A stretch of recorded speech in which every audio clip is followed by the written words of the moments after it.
this episode of My Cat's Tale, it's the story of Regi.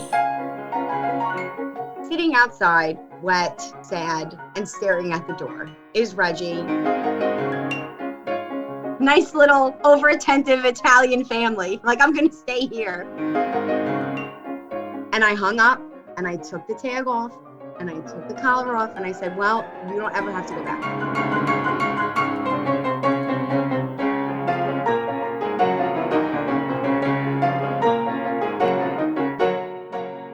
Joining me now on My Cat's Tale, Rachel. Welcome to the show, Rachel. And a delightfully long story because of a long-lived cat, Regi.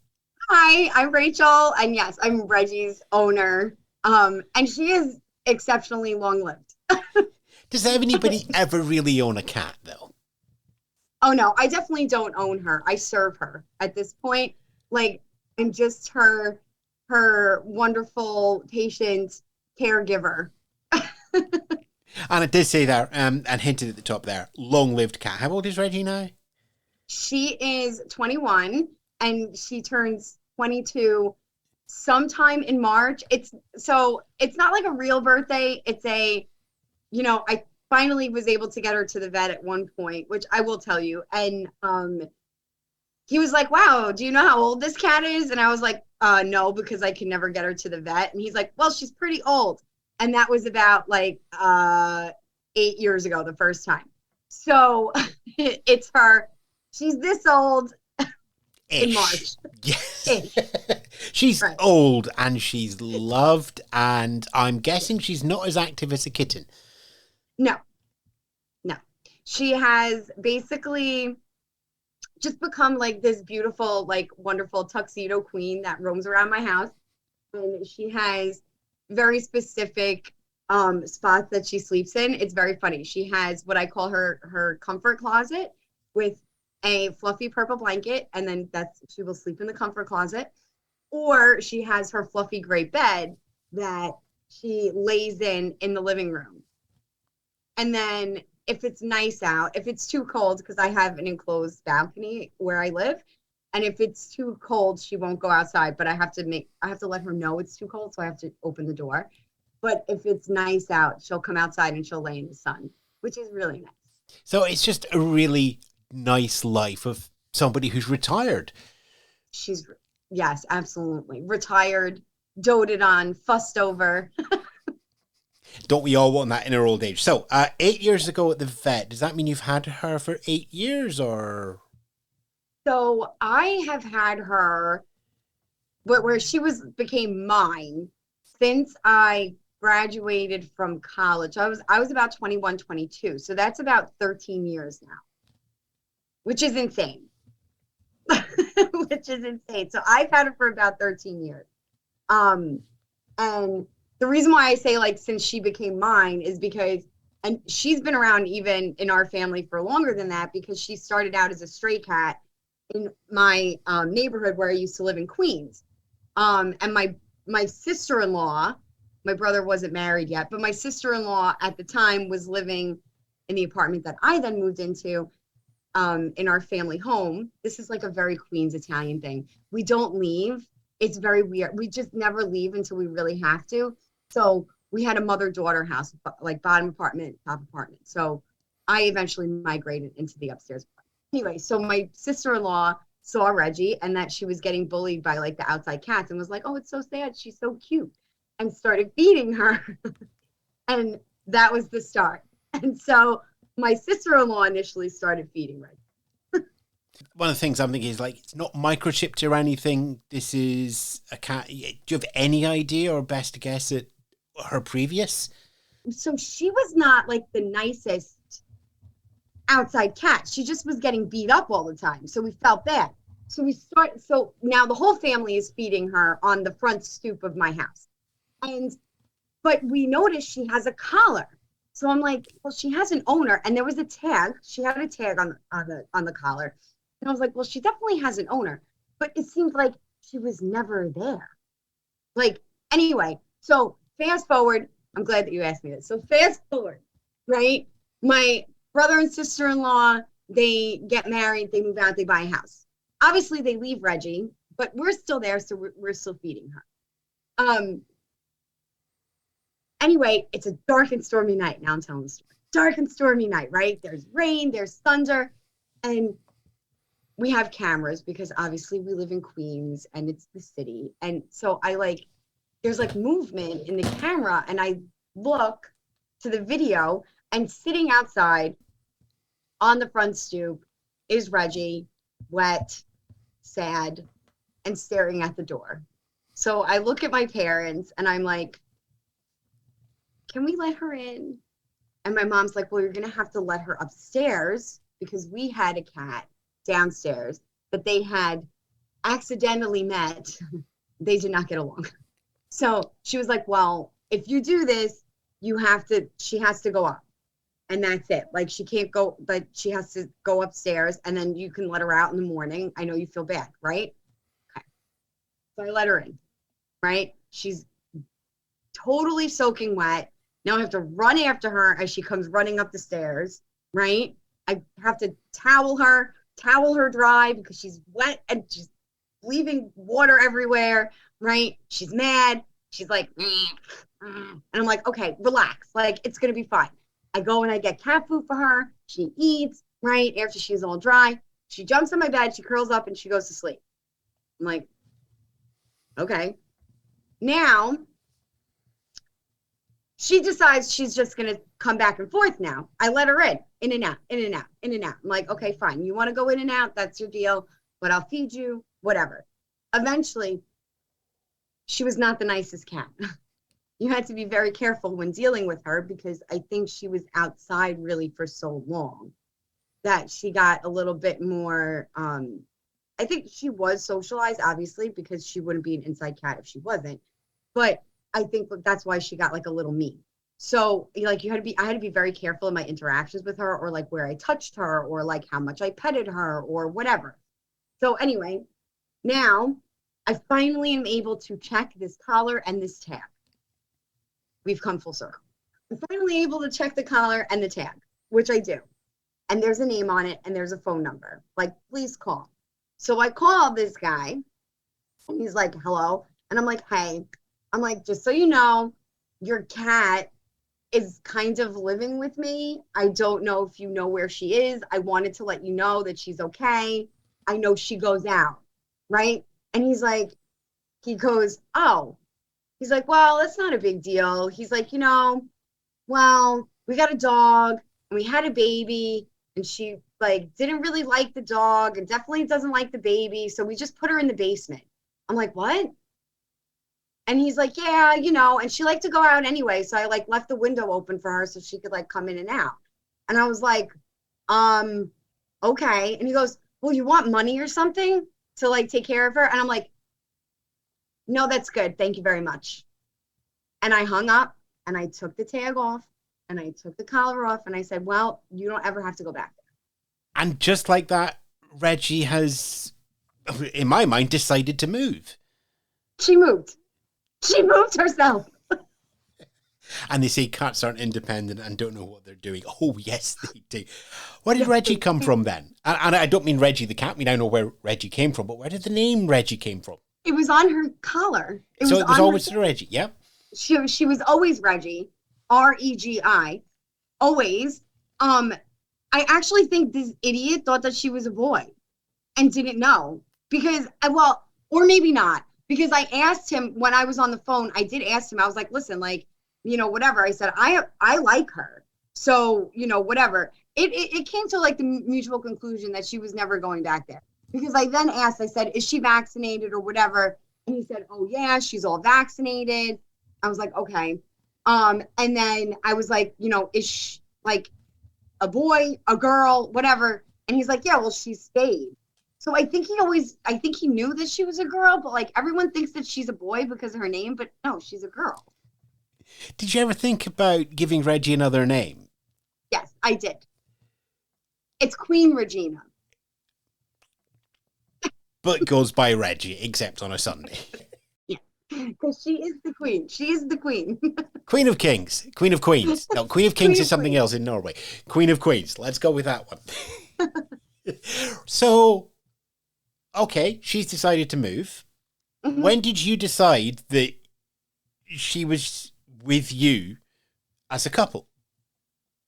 Um, I think after I called the guy, I think after I called him. As soon as So that, then. that was it. As soon as I listened to his explanation, I was like, you're not going anywhere. Like you can leave because she was still looking to go outside, right? To be an inside outside cat. And so I kind of felt like um that was her choice, and like that, to like lock her inside would not be very nice, right? Because she was used to going out now. This guy had like done that to her and she was used to coming out, but clearly she was coming back to my house. She wasn't going back to his house. So I was like, I'm not going to stop you from going out. So she would, when she wanted to go out, she would trot her little butt down the stairs, you know, and then she would sit and wait by the door. And and then I would be like, "Oh, you want to go out?" And I would open the door and let her out, and out she went. Hours, sometimes hours. When I first got her, sometimes it would be like days. Like she would sleep out in the street, and I didn't know if she was gonna come back. That gradually did stop. Like she always came back at night. She started to always come back at night.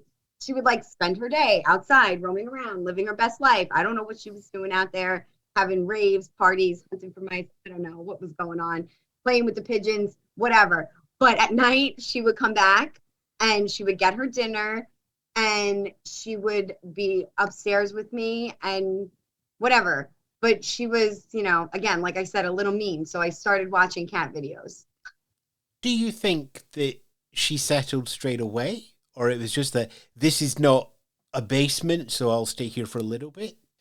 No, she took time because I don't even think that this guy on the phone told me the whole story. I don't think he was very nice to her. I don't think the family was very nice to her because she would be very wary of like too much affection or like I could not at one time I could not like stroke her whole body. Like I could just pet like her little cheeks and like the top of her head. And then if I went to stroke her whole body, that was a piss, paw, swipe, claws out. Like and I'd be like, whoa. And listen, I know I have an immense amount of patience because anybody else would have been like, get out of my house.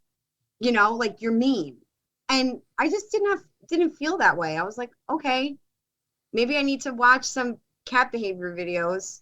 So I started watching like Jackson Galaxy and like my cat from hell totally changed my relationship with Reggie. I'm not gonna lie, I will push him to the end of time because I started play therapy. I started paying attention to the way to her triggers and like the way she acted.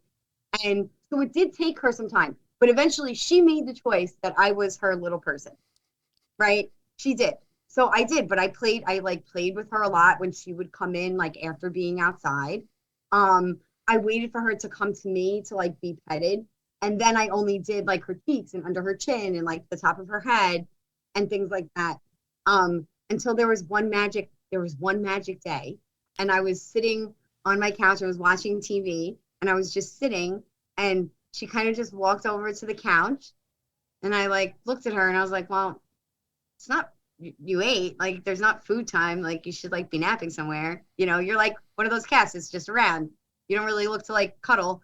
And she jumped up on the couch and she sat down next to me and she just kind of she gave me this sweet little look and I went, oh, do you want to be petted and loved?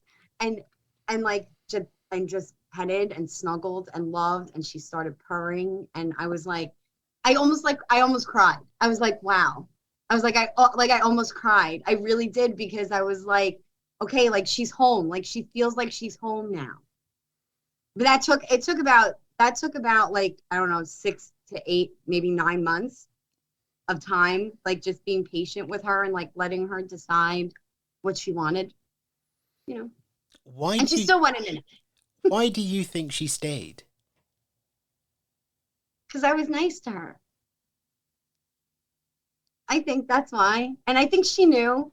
Like she was like, oh, there's something about this one. Like I like her, I guess, or intuition. Like, I don't know, she needs me or something. Maybe I don't know. And she liked my parents too. So there's this nice They were little nice. bubble going on there. Nice little over attentive Italian family. Like I'm gonna stay here. And there's nothing wrong with that, everybody. There is nothing wrong with that at all. Uh, so how did it go on then over the next few months and years that you have a cat that you didn't expect, and then you have a Right. cat that you have both taken time to fall in love with each other. So what was that sort of early life like? Um, it was really great. Like, remember, I had just moved home like after college too. So my life was a little bit disheveled. And she became like this constant thing like not thing, this constant being or this constant presence that I would like come home to in my life. Like, I mean, after I graduated from college, I worked at a restaurant, I wrote freelance articles, I took ballet classes, I was all over the place. I was in and out. I was everywhere. I was this like I had no direction. I wanted to work in publishing, but then I realized I hated it. It was a mess. Like I was a mess. And but she was this kind of little force that was like when I came home, I got to sit with her and relax and we played together and you know, and I wasn't like so disheveled when I was around her. I'm sure she looked at me sometimes and was like, "What is wrong with you?" I was like, and probably should have said to her, "Well, I'm a 20-something-year-old girl and I live in New York City. That's all you need to know." And as you said there earlier, not really sure about the age. Not something. It sounds like not something you could go back and check, or even have any confidence if you got an age. But at 21 now, that's one long-lived cat A very long-lived cat from what for sounds like a very rough opening few years. oh, insanely rough few years, right? I don't know how many years that she was on the street. Um, before she came to I actually probably she was probably out and about like that before she came to me, about 5 years, maybe more. So but the reason why I had to get her to the vet was so the downstairs cat are also our little buddy who I used to go visit after I took Reggie upstairs. Cuervo ended up contracting diabetes, and unfortunately, he only lived for about a year after that, and then he went to the bridge, and so Reggie was then allowed total control of the entire house. So she could, when I was like at school or working or whatever I was doing, because I went back to grad school and stuff. So she would come downstairs so she wasn't alone and she would hang out with my mom. So my mom also pseudo had a cat, but didn't have a cat. Because when I came home, Reggie came upstairs with me. I was her person. So anyway, so there was one night we were having dinner together. Reggie jumps up onto the counter as one does, right? And is sitting there, whatever, while we're eating dinner. Now we're cleaning everything up. Reggie gets up and something drops out of her butt. And I'm like, oh, what is that? And it moved. And I went, oh God. So Reggie had worms. And so I had to figure out how to get this cat to the vet. Now, this is 5 years later. I've already had her in my life for about 5 years. I didn't know how old she was. Could not pick her up. I definitely could not pick her up. So now I'm like, all right, the time is now. If you're going to ever let me pick you up, the time is now because we have to take care of this. So I swear, I put on gloves. Right? And I'm like, Mom, hold the bag. Now this is the other cat's old cat bag. because she didn't have a cat bag. And I know, not bringing her to the vet for 5 years, but listen, I mean, I'm lucky she let me pet her at one point, right? So I put the bag down.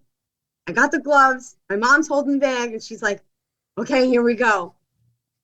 Now she sees me coming at her. Her eyes are like this. I'm like, don't run. Please don't run. But anyway, so she starts running. So now I start running after her.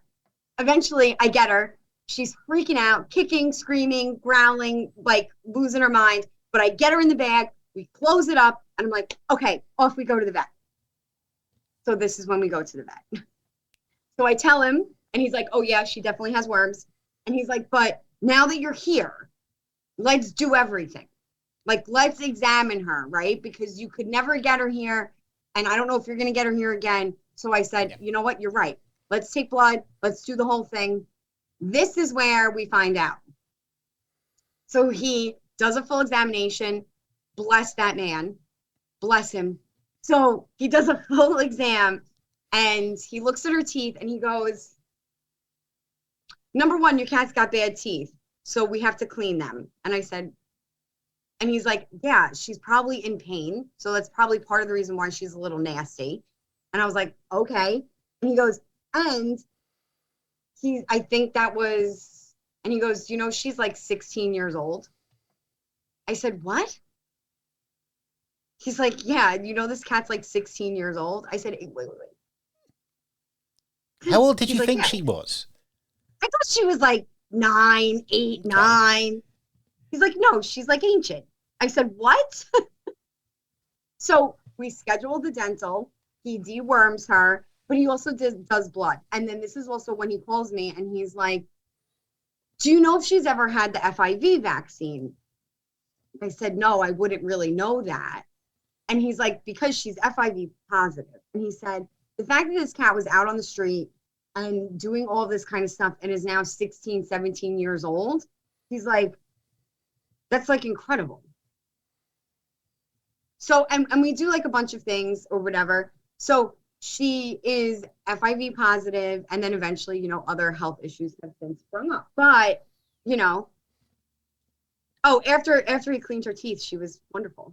We go every year now because she's very different. I can pick her up, I can mush her, I could do whatever I want to her. She lets me do anything. I pill her, I do everything. And it's also that thing of cats tend to hide when they're in pain. So it's like, it's almost impossible to know, especially if I didn't know them beforehand, I guess. It's just like, I know Reggie's baseline, and it's always been...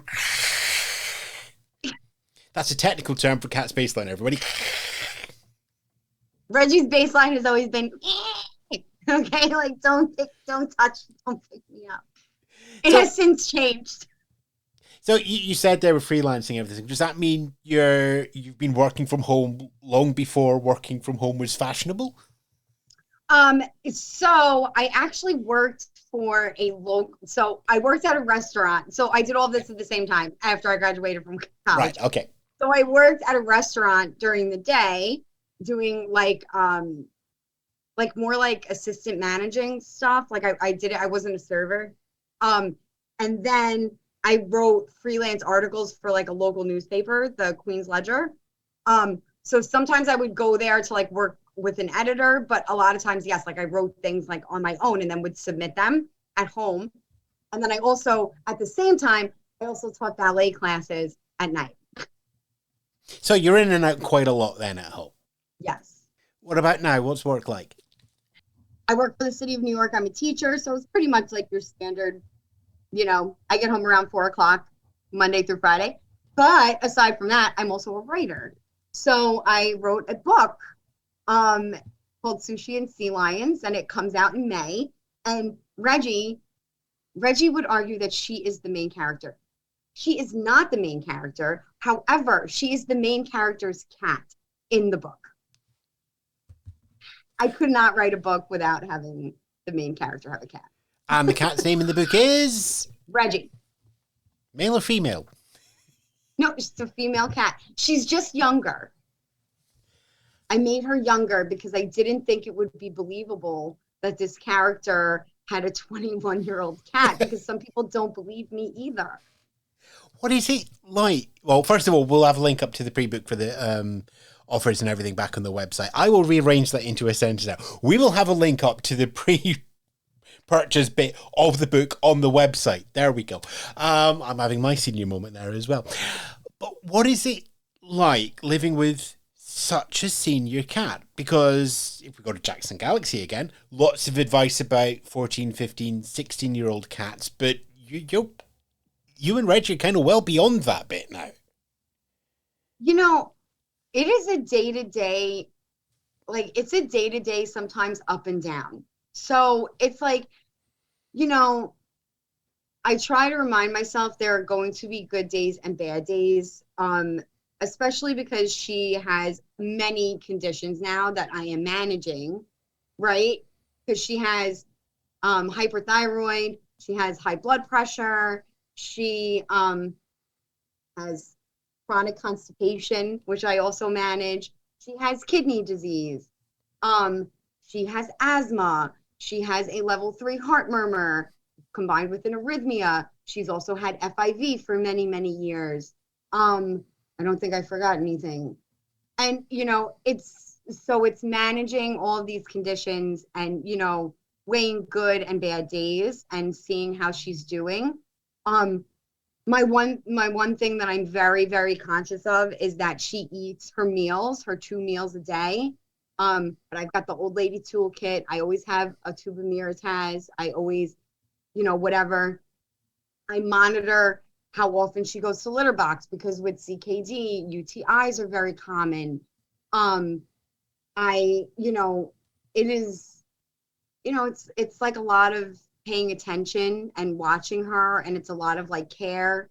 But it's like I almost feel like I'm privileged to be able to do that. I can afford to give her medications, which I know some people wouldn't be able to do. I mean, she's on 3 medications a day that she takes. She takes a blood pressure pill once a day, her constipation medication, and her thyroid medication twice a day.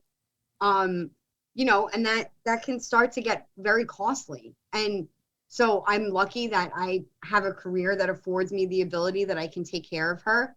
If I also notice drastic changes in her behavior, I'm usually on the phone with the vet and I am on my way to the vet. He always takes me because he knows that she's so old. And if we can get something caught ahead of time and not wait too long, she has a better chance of like fighting it off and stuff like that. It is a lot. It can be a lot. Like yesterday, she had like a bad day. And so I was upset. And she was upset because she was having a bad day and, wasn't really eating all that great. And I was like, what's wrong with you? And like, I was like, okay, I need to relax. Right. And I said, you know what, I'm going to give you your medication and I'll just like leave you. And then now today she's better and she ate all of her breakfast and she's okay. And, so there is a lot of that kind of stuff where you have to know your cat. Like, I don't know how else to say that. Like, there's sometimes where I just have this intuition, like when she had a stroke in June. And all day I've been watching her and I was like, you're not right. Like, there is something not right happening here and I don't know what it is. And I called my mom and I was telling her, and my mom convinced me, no, she's fine. There's nothing wrong, right? Like, okay. 1:30 in the morning, she takes a stroke, which I didn't know that's what it was, in my bedroom, like spasms, collapses onto her side and doesn't move. Now I think she died. So I'm freaking out, crying, losing my mind. I pick her up and I'm holding her, and then she lifts her head and she looks at me. So now it's in the bag, off to the emergency vet. She had a stroke because she has high blood pressure. I did not know she had high blood pressure. And so since then, she has been fine. But, I should have tried, not to say that, listening to my mom was totally wrong, but I should have trusted my intuition when I started seeing things where I was like, she's behaving very weird today. what is happening? I should have called my vet and taken her as soon as I seen all of these little things. So now I trust myself a little bit more. It's a learning process. So that's where it comes back to. It really is just like a learning process and like whatever and learning. But my big thing is she must eat. That is my thing. If she decides that she's no longer eating, then that's a very big problem. And there is that, the bond is there. And, people say that when a cat knows, a cat's going to let you know. But right now it sounds like she's like, nope, I'm fine with this. Let me sleep. Let me walk around a little bit. Let me sleep again. Let me walk around a little bit. I'm happy. Yeah, I joke around all the time that I know it's like so messed up, but like sometimes I have a little bit of dark humor, but I joke around all the time. Like she refuses and is too stubborn to die. Like there have been so many stroke in June. A 21-year-old cat had a stroke and did not die. Okay. She's staying around a bit longer. Yeah, I'm pretty impressed. Then we had another teeth issue. She had to have 4 teeth pulled with bad kidneys, FIV. I was told by my vet that she could die on the operating table because of her conditions and the kidneys and whatever. But her teeth were like all infected. It was really bad. She had to have teeth removed. She was giving me trouble eating. So I was like, well, she can't live like this if her teeth are like she's got abscesses in her, like she won't live anyway. So I chose to do the operation, and I spoke to my vet and I said, if she goes on the table, then it's not your fault, right? Like, I mean, we got to try. I want her to live and I want her to be happy. So we'll try. I got a phone call. She's totally fine. You could pick her up tomorrow. I'm like, okay, so and that's the thing, like, even, with my parents or whatever, they're like, you always panic and freak out. And then she's fine. She takes her medication and she's fine. I mean, I do know at some point she won't be fine. But for now, she's pretty content with her life. And she's like, why would I go anywhere? I have a childless millennial who focuses on me all the time. Where am I going? That's going to be better. And the simple point is, she's happy. She's happy. Yeah, she is happy.